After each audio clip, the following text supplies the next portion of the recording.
এ ভাই, রসুলের সুন্নত, পানি পান করবেন কোন দিক দিয়া? বাম হাতে।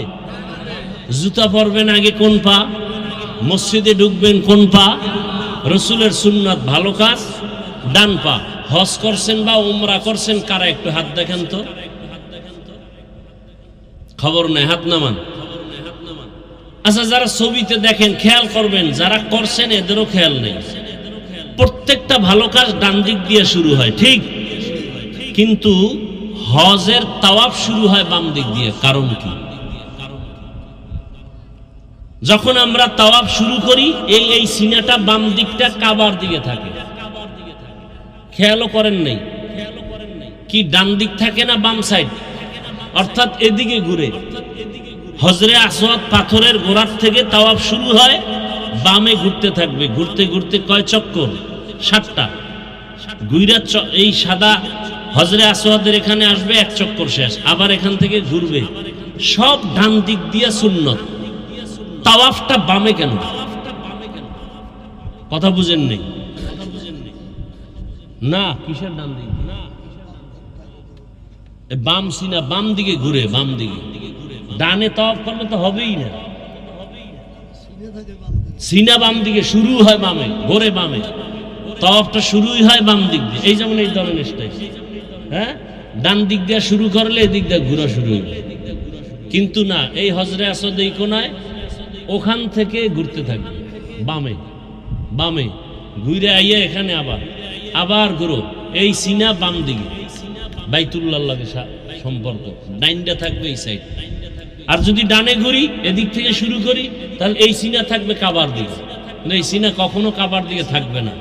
আপনি চিন্তা করতে পারেন যে বড় কঠিন কথা, এটা বুঝতেও বড় কঠিন। তাওয়াফের সময় বাইতুল্লাহর দিকে তাকানো যাবে না, কত কঠিন আইন। যখন তাওয়াফ করি হাজী সাহেবরা, বাইতুল্লাহর দিকে তাকায় থাকা যাবে না, নিষেধ। সিনা ফিরানো যাবে না বাইতুল্লাহর দিকে তাওয়াফের সময়, শুধু এইটা থাকবে বাম সাইড। বড় কঠিন হালাত। দেখেন, রসুলের রওজায় চিল্লানো যাবে না, চিল্লাইলেই গুনাহ। বাইতুল্লাহ জোরে আওয়াজ না দিলে গুনাহ। লাব্বাইক কেউ যদি কয় আমি বড় লোক মানুষ, একটু আস্তে কই, গুনাহ। ওখানে জোরে চিল্লাও, শুধু চিল্লাও, রমল করো, নাইচা নাইচা হাঁটো। এখন অসৎ চোর যারা, দিনের চোর, এরা যদি আমার এই কথাটারে কাট করে সাইরা দেয় যে হাফিজুর রহমান সাহেব বলছে নাইচা নাইচা তাওয়াফ করো, নাচতে কইছে, এরকম বেদবা আমার দেশে আছে না নাই? অভাব নাই। ওই চোরারা তো রমল কি তাও ভালো করে বুঝে না, রমল কি তাও বুঝে না।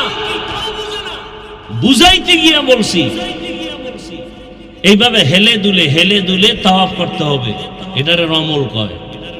তুমি ধনী না গরিব, ওখানে কোনো মাস্তানি চলবে না। গরিবেরও যেই সুরাত, ধনীরও একই সুরাত, আওয়াজও এক। লাব্বাইক আল্লাহুম্মা লাব্বাইক, লাব্বাইক লা শারীকা লাক লাব্বাইক, ইন্নাল হামদা ওয়ান নি'মাতা লাক ওয়াল মুলক লা শারীকা লাক। রেকর্ড করলে তো বুঝতে পারবেন, এইটা 4 বারে পড়তে হবে। এটা আমরা তো খবরও নেই। আল্লাহ সবাইকে বুঝার তৌফিক দান করেন। দয়াময় আল্লাহ আদম নবীকে বানায়া জান্নাতে রাখলেন। আল্লাহ কয় আদম তুমি ঘুমাও। এমন ঘুম দিছেন যে মনে হয় আর জীবনে উঠবেন না। আল্লাহ রাব্বুল আলামিন কুদরতের হাত দিয়া আদম নবীর পৃষ্ঠ থেকে পিপিলিকার সুরাতে সবগুলো রূহকে বের করে নিলেন। কিয়ামত পর্যন্ত যত মানুষ আসবে সব প্রাণীর রূহ পিপিলিকার ন্যায় আল্লাহ বের করলেন। আর আদম নবীর এক হাড় থেকে আম্মাজান হাওয়াকে বানাইলেন। মনে আছে আদম শব্দের অর্থ কি বলছিলাম? চামড়া, মাটির চামড়া থেকে। আর হাওয়া হাওয়া হাওয়া শব্দ হলো হাওয়া, ওয়ার উপরে তাসদিদ। এটা হাইয়ুন থেকে হাওয়া। হাইয়ুন মানে জিন্দা। হাইয়ুন মানে কি? হুয়াল হাইয়ুল কাইয়ুম। হাওয়াকে হাওয়া বলা হয় কেন? কয় যে জিন্দা ব্যক্তি থেকে হাওয়াকে বানানো। জিন্দা ব্যক্তিকে আদম, বুঝেননি কথা? আদম আলাইহিস সালামকে জান্নাতে থাকতে দিলেন। এরপরে ঘটনা তো অনেক জানেন। আল্লাহ পাক এক পর্যায়ে নিষেধ করলেন, ওই গাছের কাছে যাইবা না। তারপরও গেলেন, ফল খাইলেন। আল্লাহ তাআলা এক পর্যায়ে দুজনকে দুনিয়ায় পাঠাইলেন। দুনিয়াতে আল্লাহ সবার আগে আদম পাঠান নাই। আদম নবী দুনিয়াতে আসার 2000 বছর আগে এই জমিনের বাসিন্দা জিনেরা ছিল। তারা ছিল। ইবনে কাসির রহমাতুল্লাহ আলাইহি বলেন, জিনের আগেও এই জমিনের বাসিন্দা ছিল আর একদল প্রাণী, এরাও শরীয়ত আল্লাহর মানত। এদের নামও লেখছে আল হিন আল বিন। আল হিন আর বিন নামে এই প্রাণীগুলো জমিনে বসবাস করত। এরপরে জিন, জিনের পরে ফেরেশতা, এরপরে মানুষ আসছে। মানুষের মধ্যে প্রথম আসছে আদম। আদম আসছে কই জানেন না? জানেন না? চরণদ্বীপ ভারতের জমিনে আসছেন পয়গম্বর আদম। আম্মা জান হাওয়া আসছেন আরবের ভিতরে জেদ্দায়। জানার মতো অনেক কথা আছে, বলবো না মোনাজাতের দিকে দৌড় দেব? আদম আলাইহিস সালাম ভারতের চরণদ্বীপে আসছেন।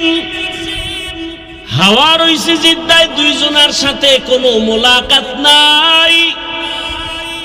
আল্লাহ অর্ডার করলেন, হে আদম, আমার একটা ঘর আছে বাইতুল্লাহ, ওই বাইতুল্লাহর তাওয়াফের মাধ্যমে তোমার দুনিয়ার হাওয়া বাতাস লাগার ব্যবস্থা করে নাও।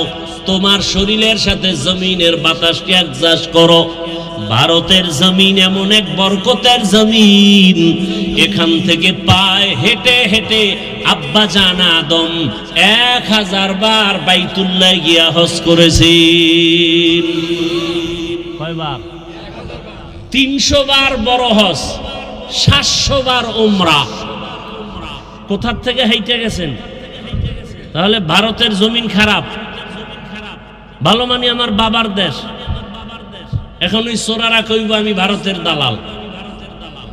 কথা হয় না? আমি বলি তোর 14 গোষ্ঠী দালাল, আমরা নয়।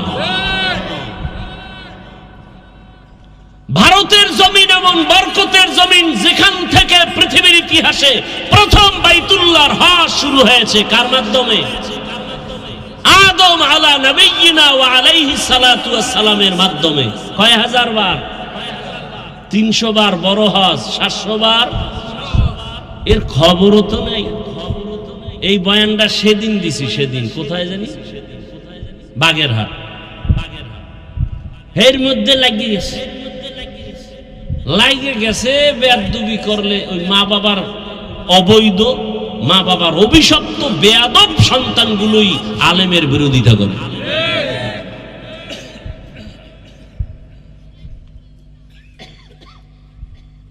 ভারতের জমিন তো ওই বরকতি জমিন। আজও ভারতের রাজধানী দিল্লি শহরে দাঁড়িয়ে আছে মুসলমানের ঐতিহ্য কুতুব মিনার। কি খবরও তো নেই? ভারতের জমিন তো ওই বরকতি জমিন। সারা বিশ্বের যত ইসলামের দাওয়াত চলে, সব দাওয়াতের পাওয়ার হাউস ভারত, দেওবন্দ। কি অস্বীকার করার? যে অস্বীকার করবে তাজা মুনাফিক। রাজনীতির ময়দানে খেদমত চলে দেওবন্দীদের সর্বোচ্চ। তাবলীগের ময়দানের খেদমত দেওবন্দীদের অবদান। রাজনীতির ময়দানে ইসলামের খেদমত দেওবন্দীদের অবদান। পীর মুরিদের লাইনে খেদমত দেওবন্দীদের অবদান। আর সবগুলোর পাওয়ার হাউস কই? দেওবন্দ, ভারত। একজনের মাথার চুল বড় উকুন, এখন মেডিসিন দিলেও যায় না। তা এখন কি করা যায়? কল্লা কেটে ফেলে। এই সমাধান? হ্যাঁ, কল্লা কাটবো, প্রয়োজনে চুল কামাও। কি স্কুলে একটা ছেলে অন্যায় করেছে, ওকে ধোলাই করো, নাকি স্কুলে তালা দাও? মাদ্রাসায় যদি কেউ অপরাধ করে তার বিচার করো, তার মানে মাদ্রাসায় তালা দাও? এটা হতে পারে না। অন্যায় অন্যায়কারীকে অন্যায়কারী হিসাবে চিহ্নিত করো, তার মানে বাবা আদমের কদমকে অসম্মানী করো না, কুতুব মিনারকে অসম্মানী করা যাবে না। অন্যায়কারীকে অন্যায়কারী বলবো, ভালোকে ভালোই বলবো। বাইতুল্লাহ গেলেন, আরাফার ময়দানে দুজনের সাথে মোলাকাত হলো। কে কে? দুইজনে সংসার করব না? সংসার করতে যে আগুন লাগবে না? ও আল্লাহ, পাক করবো আগুন পাবো কই? এর পিছে আরো কথা আছে। আল্লাহ কয় জিবরাইল আগুন লয়ে যারে। আগুন দিছে কি তরকারি, পাতিল শুদ্ধ পুড়ে ছাই, এত তাপ। আল্লাহ কয় দিলে এমন আগুন। আদম কয় আল্লাহ আগুন দিলে এমন আগুন? আল্লাহ বলেন জিবরাইল আগুনটা নিয়ে সমুদ্রের মধ্যে 3 বার চুবা দিন দাও। কয়বার? 3000 বছরের তাপ কমায় দিছে। কার কুদরত? এবার বাকি আগুন আদম রে দাও। আরো যা বাকি আছে আদমের প্রয়োজনের বাইরে কয়টি পাহাড়ের পাথরে মারো। পাথরে মেরে দিলেন। এই জন্য পাথরেও কি আছে? পানির মধ্যে কি আছে? আগুন আছে। এবার দুইজনে সংসার শুরু করলেন, দুইজন মিলে। এবার আল্লাহ সন্তান দিতে শুরু করলেন। বছরে 2 জন, আগামী বছর 2 জন, পরের বছর 2 জন, এক ছেলে এক মেয়ে, এক ছেলে এক মেয়ে। আগের বছরের ছেলে পরের বছরের মেয়ের সাথে বিয়া। কার মাইয়ার সাথে কার পোলার বিয়া? কথা হয় না, দেখছেন নি? কারবার হুশ নেই। এটা কার ছেলে আর কার মেয়ে?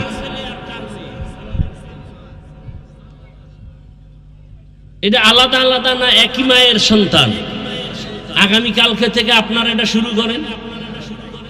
হ্যাঁ, বিধান নাই। পিসাবের পায়ে সেজদা দেওয়ার বিধান পাইলেন কই?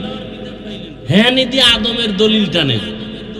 ফেরেশতারা আদমরে সেজদা দিছে, আমরা দিলে দোষ কি? তাহলে আদম আপন সন্তান ভাই বোনের বিয়ে হয়েছে, তোমরাও করো, দোষ কি?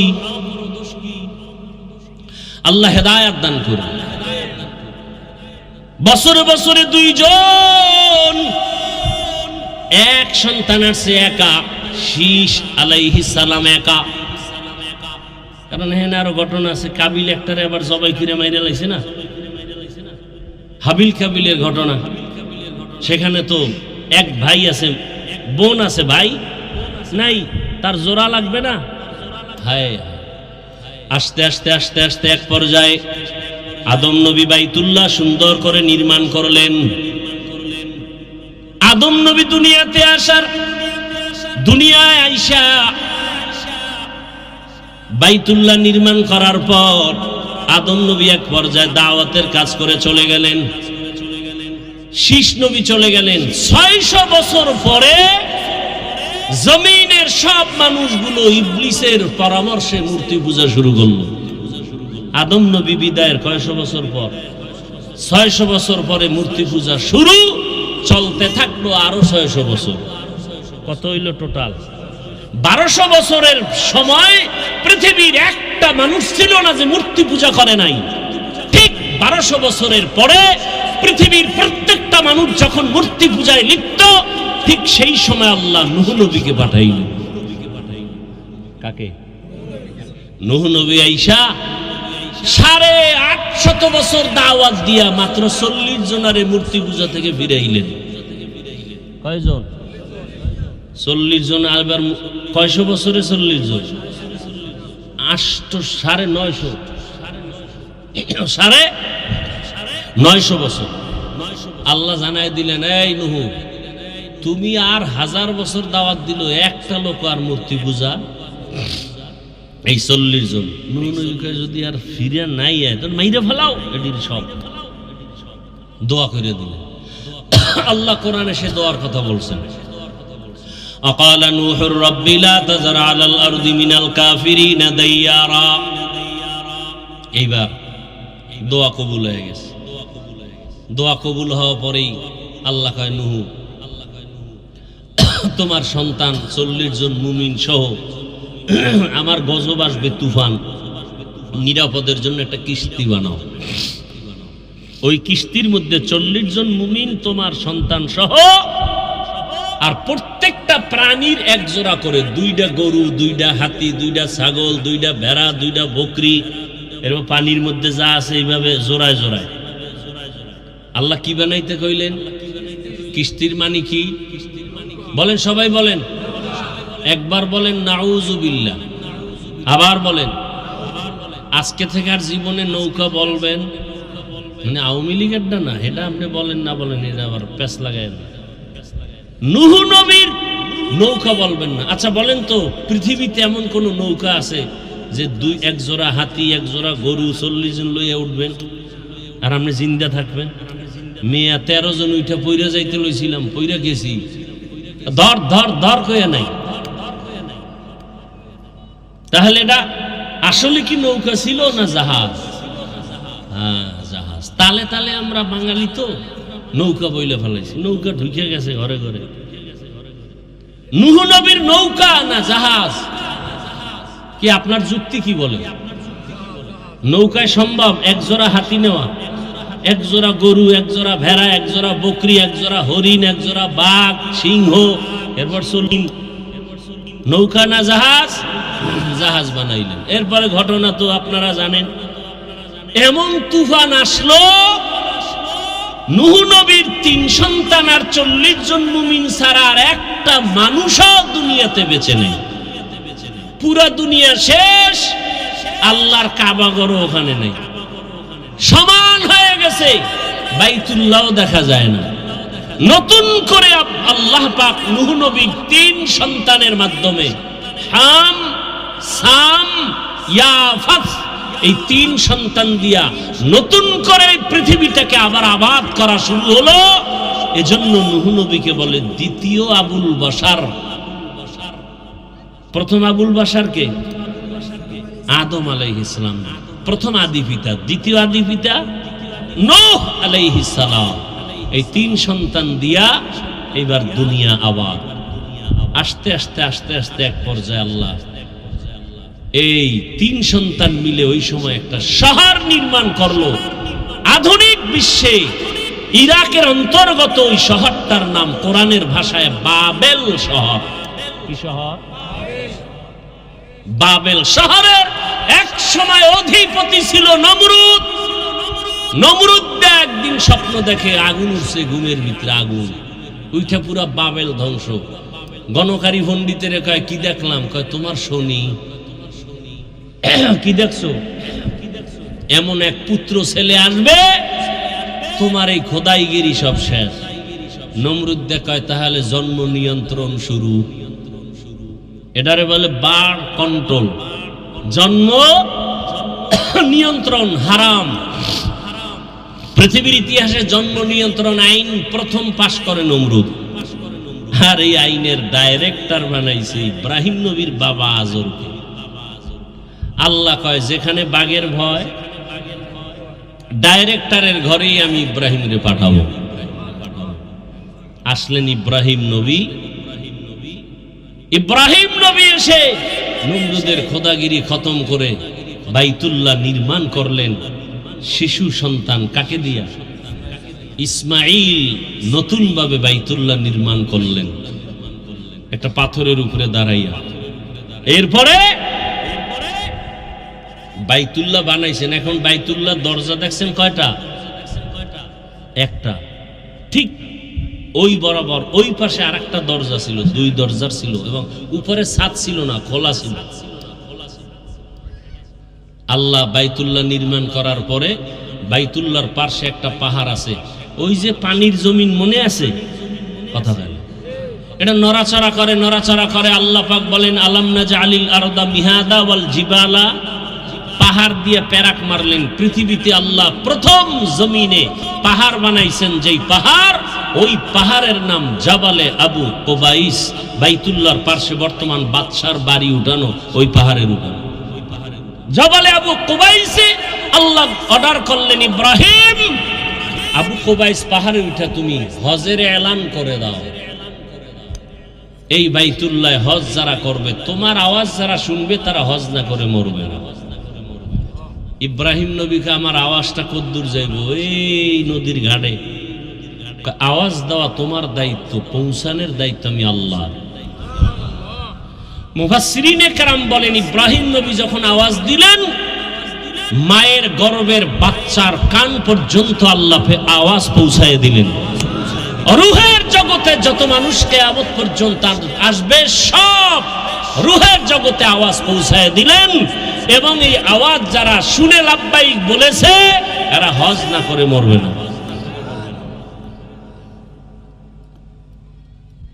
এইবার আপনার ডাক কবুল হয়েছে কিনা, আমারটা কবুল হয়েছে কিনা নমুনা তো বোঝা যাইব না। যারা নামাজ ধরে ফেলছেন, এবার আমলটা বলি। মনে আছে একটা আমলের কথা বলবো। প্রতিদিন ফজরের নামাজের পরে সূর্য উঠার পরে আরেকটা নামাজ আছে, কেউ জানেননি? ওই নামাজটা কি নামাজ? কয় রাকাত? 2 রাকাত। ধমক দিলি রাকাত বাইরে যায়, ধমক দিলি রাকাত বাড়ে। ধমক দিছি 2, আর এক ধমকে 4, আর এক ধমকে 6, 4 রাকাত। কয় রাকাত? এই 4 রাকাত নামাজ যারা প্রতিদিন আদায় করবে, ফজর বাদ দিয়া 5 ওয়াক্তের পরেই ইশরাকের নামাজ যারা ঠিক মতো আদায় করবে, সমস্ত উলামায়ে আহলে হক আল্লাহওয়ালাদের নজরিয়া আল্লাহ তাকে বাইতুল্লাহ না দেখায় কবরে নিবেন। কারণ ইশরাক নামাজ পড়লে হাদিস স্পষ্ট দলিল, কবুল হজের সওয়াব। তাহলে আল্লাহ নামাজ দিয়েই হজ কবুল করাইব বাইতুল্লাহ না নিয়ে? ওলামায়ে কেরামদের ওভার 100 কনফিডেন্স এবং নজরিয়া শতভাগ নিশ্চিত, আল্লাহ ইশরাকের আমলের বরকতে বাইতুল্লাহর জিয়ারত কবুল করবে। নিয়ত আছে তো ইনশাআল্লাহ? হজ কি? হজ কেন? জন্মভূমির টান। হজ কেন? রহমতের সেন্টার। কারণ ওখানে অল টাইম আল্লাহর রহমত বর্ষণ হয় বাইতুল্লাহর ছাদের উপরে, অল টাইম আল্লাহর রহমত। এই জন্য বাইতুল্লাহর দিকে তাকায় থাকলেও সওয়াব। শুধু তাকায় তাকায় দেখবে তাতেও কি? যারা বাইতুল্লাহ প্রথম দেখবে, দেখা মাত্রই যে দোয়া করবে সাথে সাথে করবে। তাহলে এমন একটা দোয়া করতে হবে যে দোয়াটা জামে হয়, মানে হয়। এক এলাকায় এক পিসা বুঝিয়ে আইছে, আয়ে কইতেছে, এই আমি দোয়া কবুল করামু আল্লাহর কাছে, তবে এক কথায় দোয়া কইতে হইব, 2 কথায় না। এখন এক চালাক বাঙালি কয়, হুজুর আমার এক কথার দোয়া, আমি জানো স্বর্ণের প্লেটে 3 বেলা শান্তি মতো ভাত খাইতে পারি। বুঝেন না? এক কথায় দোয়া, স্বর্ণের প্লেটে যদি ভাত খায় তো এ আর ফকির থাকবে জীবনে? বাস, ধনী হওয়ার দোয়া, শান্তি, সব এক কথায়। আমার ওস্তাদ বলছেন, বাইতুল্লাহ দেখলেই যে দোয়া কবুল হবে হাদিসে আছে। কি দোয়া করলে তোমরা কামিয়াব হবা? ওস্তাদ বলছেন, দেখেই দোয়া করবা আল্লাহ জীবনে যত নেক দোয়া করেছি আর নেক দোয়া করব সব তুমি কবুল করে নাও। এর থেকে আর বড় দোয়া আছে? নিয়ত করেন, সন্তানগুলোকে আমলওয়ালা বানান। কয়দিন আর বাঁচবেন? রমজানের ঈদে কত মানুষ চলে গেল কবর, কথা ঠিক না? আল্লাহর কাছে বেশি বেশি দোয়া করেন। পর্দার আড়ালের মা বোনেরা, সন্তানটাকে ডাক্তার বানাবেন নেককার, ইঞ্জিনিয়ার বানান নেককার, ওসিডিসিএসপি বানান নেককার। আপনারাও 5 ওয়াক্ত নামাজ পড়েন, একটা ভালো সন্তানের মা হয়ে কবরে যাবেন।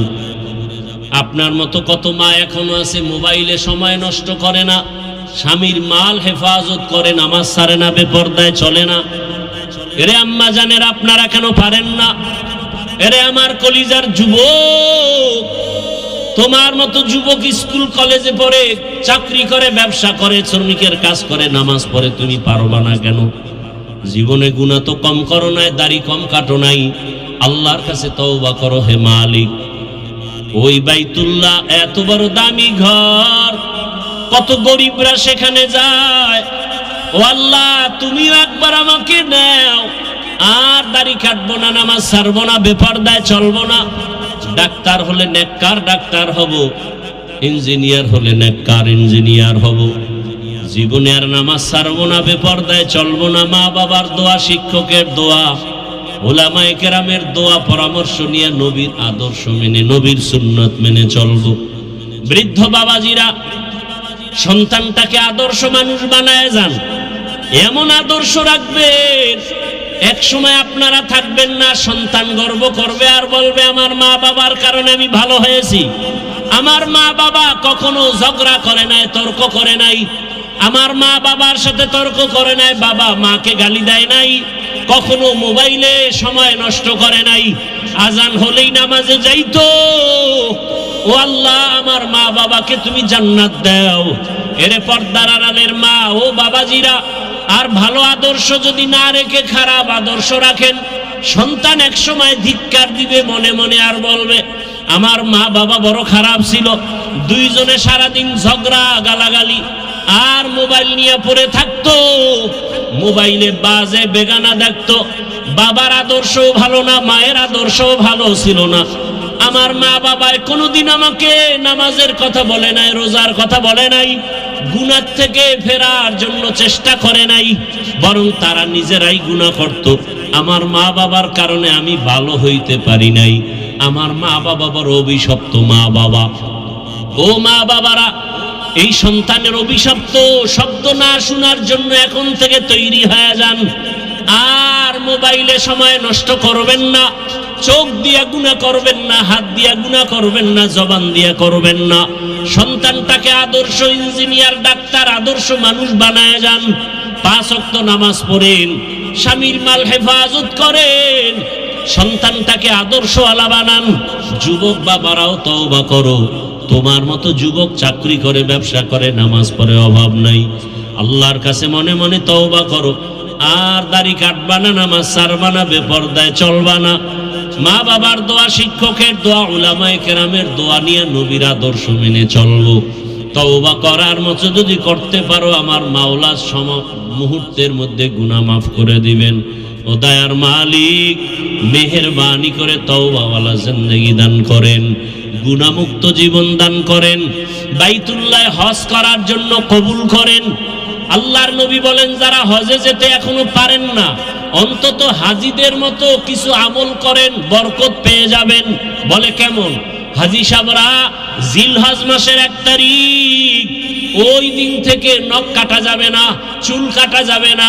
ওই দিন থেকে আপনারাও যারা হজে যান নাই, আমরা যদি আমলটা করতে পারি, চুল কাটবো না, মুছ কাটবো না, হাতের নখ কাটবো না, যদি এভাবে থাকতে পারি কোরবানি দেওয়া পর্যন্ত, আল্লাহ পাক হাজিদের সাথে আমাদেরকেও কবুল করে একদিন বাইতুল্লাহে পৌঁছায় দিবেন। আল্লাহ তাআলা মেহেরবানি করে নবীর আদর্শওয়ালা জীবন আমাদের দান করেন। আমিন। আলহামদুলিল্লাহি রাব্বিল আলামিন, ওয়াসসালাতু ওয়াসসালামু